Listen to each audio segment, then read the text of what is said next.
என்னோடய குழந்தைய வந்து நான் கூடையில் தூங்க போட்டிருக்கேன். அங்கே போட்டேன் என் பிள்ளைய, அங்கே போட்ட பிள்ளை அங்கேயே தவழ்ந்து வந்துட்டு அம்மா பக்கத்தில் வந்து இருக்குது என் செல்ல பாப்பா. இவ்வளோ அழகாக தூங்குறா பாரு பிள்ளை.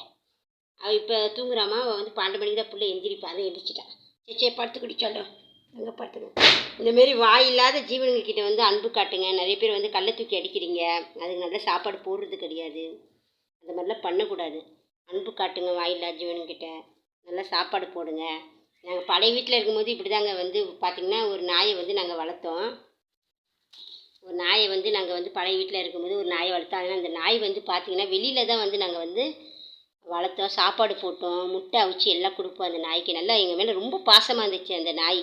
எங்கே போனாலும் என் பின்னாடியே வரும் அந்த வெள்ளை நாய். ரொம்ப அழகு. ஏன்னா சொந்த வீடாக இருந்தால் நாங்கள் எங்கள் வீட்டில் வச்சு வளர்த்துருப்போம். சொந்த வீடாக இல்லாதனால நாங்கள் வாடகை வீட்டில் இருந்தனால வந்து ஹவுஸ் ஓனர் வந்து எங்களுக்கு அனுமதிக்கலை.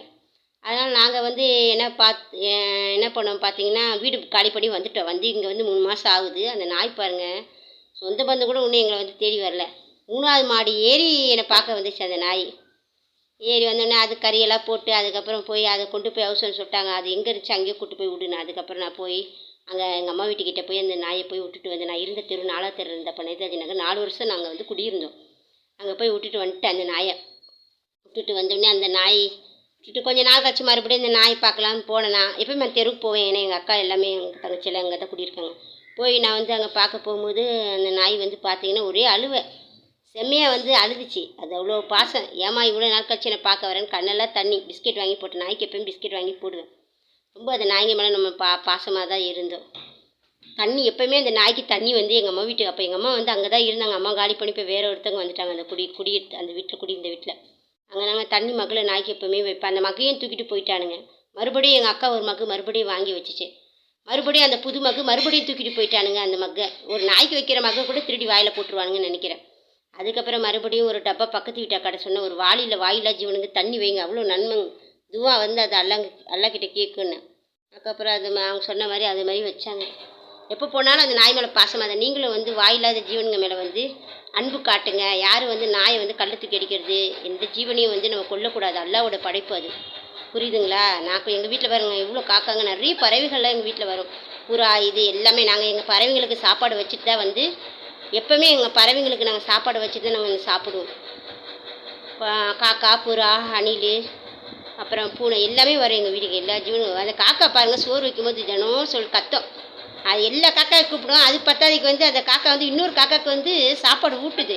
இதை நான் சரியாக கவனிக்கல. என் ஃப்ரெண்டுக்கு என்னை பார்க்க அன்றைக்கி வந்தாங்க. இப்போ சொன்னாங்க, இங்கே பாருடி நாய்க்கு காக்கா வந்து பாரு சாப்பாடு வந்து இன்னொரு காக்கா கூட்டு. எவ்வளோ அருமையான காட்சி. இன்றைக்கி காலையில் வந்து சப்பாத்தி 2 வைக்கும்போது அந்த காக்கா பிச்சு வைக்கும்போது கூப்பிடுது எல்லாத்தையும். வாங்கடா அம்மா சாப்பாடு வச்சுச்சுன்னு. வைக்கலாம் காக்கா கத்துவா அந்த நாய். இல்லைன்னு வெள்ளனே வந்து நான் 5 மணி 4 மணிக்கெலாம் எழுப்பி விட்ருவா. அந்த காக்கா நாயிலே இருக்க காக்கா வந்து எழுப்பி விட்டுரும். அந்த காக்கா வந்து அவ்வளோ ஊட்டுது. அந்த இன்றைக்கி தான் அந்த கண்கொள்ளாத காட்சியை வந்து நான் பார்த்தேன். அந்த காக்கா வந்து பாருங்கள் இன்னொரு காக்காக்குங்க சப்பாத்தி வந்து ஊட்டிகிட்டு இருக்குது.